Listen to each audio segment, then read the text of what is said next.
What did you say about toxic bosses again? I almost killed my boss today. She frustrates me so much. I need your help, Hakeem. I'm not a coward. I don't quit easily. I don't want to quit because of her.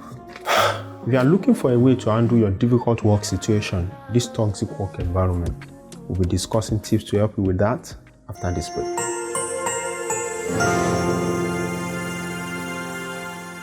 Welcome back. Welcome to Common Sense Philosophy. I'm your host, Hakeem at DBC. And today we are discussing about toxic bosses, how to effectively manage them in a way that do not affect your mental health. First, I'd like to know, how do you determine if your boss is really toxic? Here are some signs that you need to watch out for. A boss is toxic when he begins to belittle you and verbally abuse you almost every day. Bosses that take favorite, not because you are more competent than they are, or they are more competent than you, but based on loyalty alone, they are toxic. A boss that verbally abuses you almost every day, and in some cases, on everything you do. Toxic bosses are also unnecessarily hard on their employee, pushing them to the limit, making them work overtime. And a lot of times, these bosses deny workers the much needed promotion and the salary raises they deserve.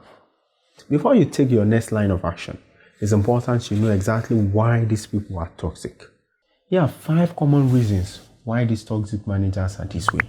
First, is because they lack achievement in their lives. Their job is the only thing left that they have. A lot of entry-level workers sacrifice a lot of things on their way up. They sacrifice their sleep. They sacrifice their families. They sacrifice their friendship. And when they get to that superior position, they are almost alone, with nothing else as achievement in their life but the job. A worker becomes toxic when he's dealing with a very heavy burden on his heart. Maybe he's going through a divorce. Maybe his children are going wayward and he has no control over it. Maybe he's losing his job gradually, or he's facing one challenge in one area or the other in his life. Having little or no friends tend to shift this burden on their subordinates, a way of transferring their aggression to make them feel better, giving people tough time. Third, managers become toxic when they are perfectionists or they are hiding an insecurity. Have you ever worked with a perfectionist boss? A perfectionist boss that demands that every T is crossed and every I is dotted.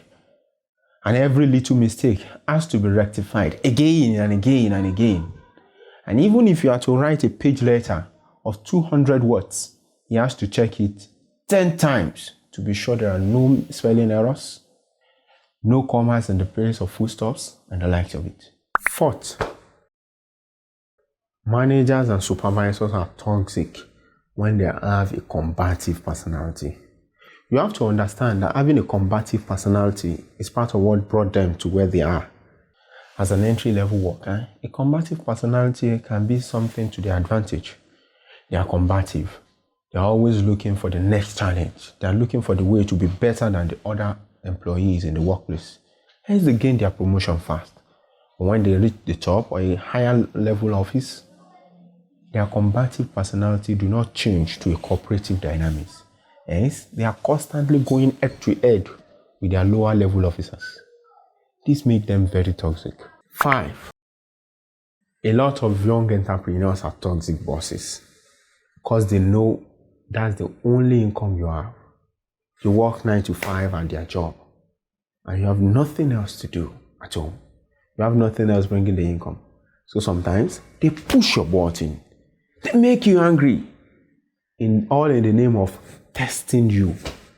And you find out these bosses, after they push your button and they push you hard, once you leave the office, they begin laughing and talking about it to their friends because it makes them feel better. And they know you are solely dependent on the job and you can't quit. So they take joy in being a sadist watching you suffer. Now that you know how to identify if your boss is turning toxic and you know why they do that, How do you deal with them? Here are 5 tips to help you deal with your toxic boss at work. First, identifying why your boss is toxic is a good way to know how to deal with it. If your boss is toxic because he has a combative personality, you make sure with every argument, with every work, you make him feel as if he's the boss. You make him feel as if he's in control. Hence, he puts his guard down and he becomes less toxic. Second, you have to know and decide that your mental health is up to you. Not up to your employer, not up to your co-workers, not up to your wife. You need to take action to make you feel happy, to make you positive, to make you see rays of hope and optimism instead of darkness and pessimism. You need to take some action to ensure you are in proper mental health. This might be something like meditating 5 minutes every day, doing a gratefulness exercise, unwinding before you sleep, playing games, and anything else that will bring down your stress and make you feel more positive. Then, you need to get an alternative source of income. Be it by investments, be it by fixed deposits, be it by stocks, or whatever vehicle you are more convenient with. If you can't afford to have an alternative source of income, then you need to begin saving today. When you have some money in the bank, it gives you some confidence to compose yourself and make sure this boss doesn't get on your nerve. It doesn't do things that make you get angry and affect your mental health negatively. 4, can you transfer yourself to another department?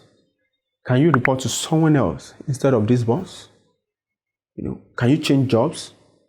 Can you negotiate a full-time for a part-time? Can you change your working hours? Can you petition him or her? Can the HR do something about this? What can you do? Begin to think and begin taking action on whatever you have come up with now. And 5, you need to pray about it. Be it prayer by going to church, going to mosque, spiritual prayer, and prayers in form of visualization. See what you want, which is a boss that is kind and friendly to you, that appreciates your work. See it in your imagination, day in, day out. And sooner or later, your prayers will be answered. I'm glad you made it to the end. A lot of people clicked out watching this video. They clicked out because their professional and personal development is not paramount on their mind. And you are different. I know whatever challenge you're facing right now, you can summon it. And you will summon it. It's been Common Sense Philosophy with your host, Akeem at DBC. Here on Common Sense Philosophy, we believe that there are no obstacles to your greatness, but the obstacles you set for yourself. That is what we are here at Common Sense Philosophy to do, to help you remove all those obstacles so that you can be the best you were born to be. Subscribe to this channel. Subscribe to this channel for more personal development tips that will help you in your career and your all-round development. Until next week, Wednesday, bye-bye.